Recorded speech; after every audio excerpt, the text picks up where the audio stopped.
अयोध्या में प्रभु श्री राम जी का शासन था, जहाँ सभी लोग सुखी और संतुष्ट थे। उन्हीं के राज्य में एक निर्धन लेकिन अत्यंत भक्तिमान व्यक्ति था रघु।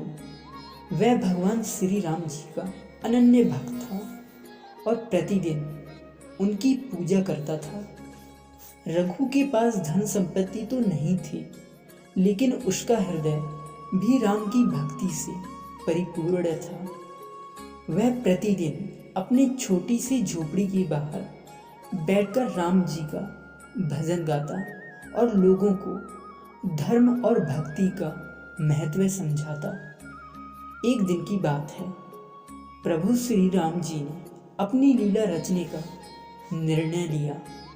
उन्होंने रघु की परीक्षा लेने के लिए लक्ष्मण से कहा, भैया लक्ष्मण, हमारे भक्त की भक्ति कितनी सच्ची है, यह देखने के लिए हमें उसकी परीक्षा लेनी होगी। फिर उसके बाद लक्ष्मण जी मुस्कुराए और बोले, प्रभु, आप स्वयं भक्तों के हृदय को जानते हैं, फिर भी आप परीक्षा क्यों लेना चाहते हैं? उसके बाद प्रभु श्री राम जी ने उत्तर दिया, क्योंकि केवल कठिन समय में ही सच्ची भक्ति का मूल्य समझ आता है। प्रभु श्री राम जी ने एक योजना बनाई और एक दूत के माध्यम से रघु को ढेर सारी स्वर्ण मुद्राएं भेंट स्वरूप के रूप में भेज दी। जब रघु के पास वह धन पहुंचा तो उसके मन में एक द्वंद्व उत्पन्न हुआ। क्या मैं इन मुद्राओं को स्वीकार करूं? यदि हाँ, तो क्या मेरा मन धन में आसक्त हो जाएगा और क्या मैं प्रभु श्री राम जी की भक्ति से भटक जाऊंगा? इस तरह से रघु मन ही मन सोचने लगता है। और फिर क्या, उसके बाद कुछ समय सोचने के बाद रघु ने वह सारी मुद्राएं पास ही के मंदिर में दान के रूप में भेंट दे दी और पुनः अपने भजन कीर्तन में लग गया।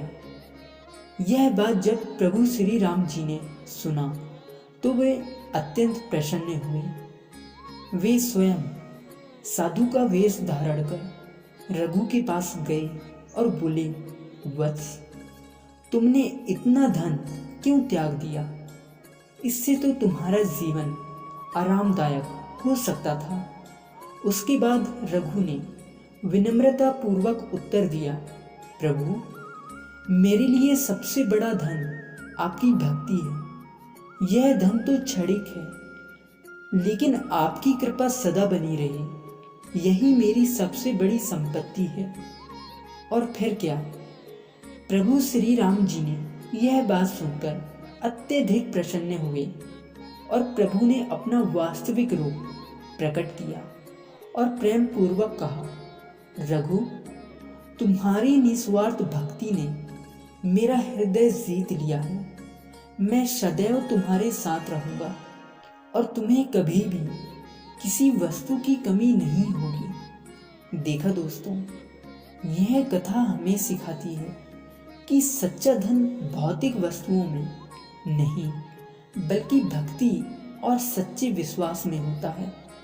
जब हम अपने जीवन में सच्चाई और ईमानदारी और धर्म के मार्ग पर चलते हैं तो भगवान हमारी स्वयं सहायता करते हैं। और मेरी एक बात हमेशा याद रखना, सच्ची भक्ति स्वार्थ रहित होती है।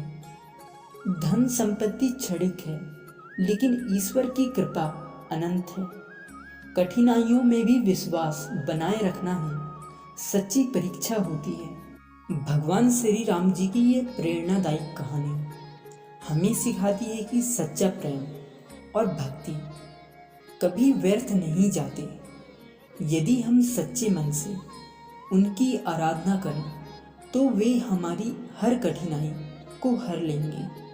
प्रभु श्री राम जी की कृपा सब पर हमेशा बनी रहे। दोस्तों, आप लोगों को यह कहानी कैसे लगी, प्लीज़ कमेंट में ज़रूर बताइए। और ऐसे ही कहानी सुनने के लिए हमारे चैनल को सब्सक्राइब ज़रूर कीजिए। जय श्री राम।